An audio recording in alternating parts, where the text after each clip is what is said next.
Hello everyone, welcome back to my channel. So finally CUET UG 2026 का result आ चुका है। तो सबसे पहले अगर आपने चेक नहीं किया है तो मैं बता दूं, आप लोग सीयूईटी यूजी एनटीए के ऑफिशियल वेबसाइट पे जाओगे तो आपको जो ब्लू कलर का ये लेवल दिख रहा है उस पर स्कोर कार्ड लिखा है, उस पर क्लिक करके वहाँ पे आपको रेड कलर से फिर से लिखा हुआ आएगा स्कोर कार्ड। उसको जब आप लोग क्लिक करते हो तो वहाँ से आपको ऑप्शन आएगा, आपका एप्लीकेशन नंबर, पासवर्ड और कैप्चा डालकर आप लोग चेक कर सकते हो अपना स्कोर कार्ड। और जब आप अपना स्कोर कार्ड ओपन करोगे तो आपको इसमें दो कॉलम दिख रहे होंगे, एक परसेंटाइल का और एक इन फिगर का। परसेंटाइल में आपका है परसेंटाइल, जिसका मतलब होता है कि आपके शिफ्ट में जितने स्टूडेंट्स थे उसमें से आपका क्या परसेंटाइल है। और इन फिगर जो है वो बताता है कि आपका नॉर्मलाइज्ड स्कोर क्या है सीयूईटी में। और जब आप नॉर्मलाइज्ड स्कोर यानी कि इन फिगर में जितना आपका स्कोर लिखा हुआ है इसको कैलकुलेट करोगे टोटल, तो वही होगा आपका सीयूईटी स्कोर। तो अगर आपको किसी बीएससी के कोर्स में लेना है, अगर मैं बात कर रही हूँ बीएचयू की, तो उसमें आपको अगर किसी बीएससी के कोर्स में लेना है एडमिशन, तो आपको केवल अपना फिजिक्स, केमिस्ट्री, मैथ या फिर बायो है तो बायो का मार्क्स कैलकुलेट करना है। अगर आपको बीए करना है तो आप उसके लिए जनरल एप्टीट्यूड और इंग्लिश का मार्क्स कैलकुलेट करोगी या फिर हिंदी का।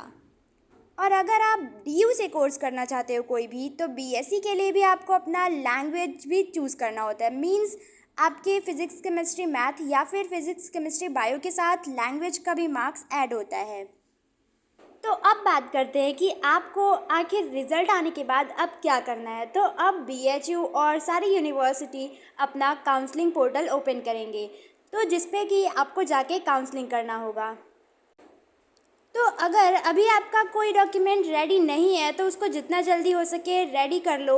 और अगर बात करूँ मैं टीसी और सीसी की, तो ये आपको अभी ज़रूरी नहीं है कि आपका तुरंत ही हो, क्योंकि आपको कुछ टाइम मिलता है जब तक कि आप अंडरटेकिंग फॉर्म फिल कर सकते हो। और माइग्रेशन सर्टिफिकेट भी आप उसके लिए अंडरटेकिंग भर सकते हो। अगर मैं बात करूँ बीएचयू की, तो वो अपना काउंसलिंग पोर्टल ओपन करेगा जुलाई के 3rd वीक के लगभग में। और इस टाइम पे आपको अपना प्रेफरेंस भी चूज़ कर लेना चाहिए कि आप जब काउंसलिंग करोगे तो उस टाइम आप प्रेफरेंस में किस कोर्स को ऊपर रखोगे और किसे नीचे।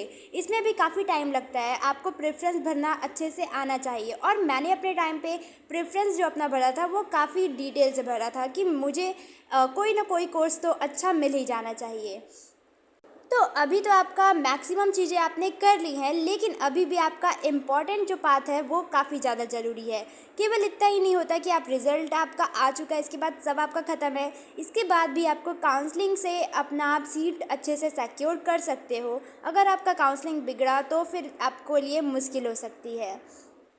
सो ओवरऑल आपने अपना काफ़ी सारा काम कर लिया है। अब बारी है केवल अपने डॉक्यूमेंट्स को रेडी करने की और काउंसलिंग अच्छे से करने की। वैसे आपका सीयूईटी स्कोर क्या है और आप कौन सा कोर्स एम कर रहे हो, कमेंट में बताओ।